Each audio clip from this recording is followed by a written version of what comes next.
Il faut être honnête, hein. Nous, on est une petite structure à taille humaine qui est très bien gérée. Le risque qu'on a pu voir avec une épidémie, ne serait-ce que le Covid, risque de se retrouver avec des facteurs beaucoup plus graves dans le temps. Si on n'anticipe pas, on va laisser nos anciens vieillir, mourir de manière pas très honnête. Et c'est pas ce vers quoi on va aller. Donc nous, on va tout mettre en place, mais avec les moyens qui sont les nôtres, hein. Moi, je souhaite fortement, avec le conseil d'administration, accompagner les personnes fragiles, les personnes vieillissantes, les personnes en situation de handicap. Et puis, il y a une population qu'il ne faut pas oublier, hein, ce sont les jeunes. C'est pas parce que les jeunes sont en bonne santé, qu'ils trouveront une mutuelle ou un organisme complémentaire, qu'ils seront les mieux prémunis.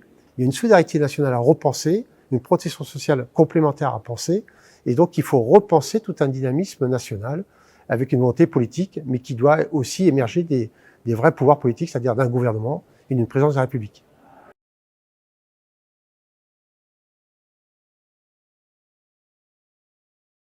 On veut se différencier, on veut pleinement jouer le jeu de sportif, de reconnaître une des grandes championnes, la plus grande championne au niveau des Jeux Olympiques, dans une dynamique de dire « Ok, on peut gagner à 400 mètres, peut-être avec des haies, mais nous on ambitionne plutôt à 10 000 mètres. » Il faut qu'on assure une longévité et passer par des partenariats en mettant en avant des grandes vedettes sportives méritantes. Je pense qu'il faut qu'on aille de l'avant.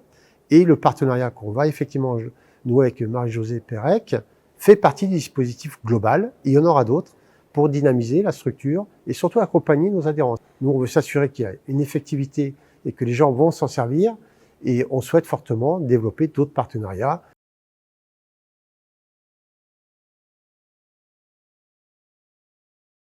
C'est très compliqué d'innover en santé. Nous, on est sur un risque santé.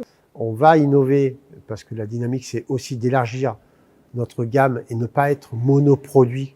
Donc, il faut qu'on diversifie nos risques. Et donc, l'innovation, ça passe aussi par la diversification des risques. Ça passe aussi par l'excellence opérationnelle, la qualité de la gestion, le service rendu.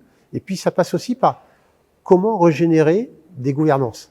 C'est-à-dire que la capacité à trouver des bons éléments, à qui on donnera une chance, qui permettra à chacune et à chacun qui voudra s'investir de pouvoir grandir et de pouvoir prendre des décisions et participer pleinement à la structure mutualiste et de sa gouvernance.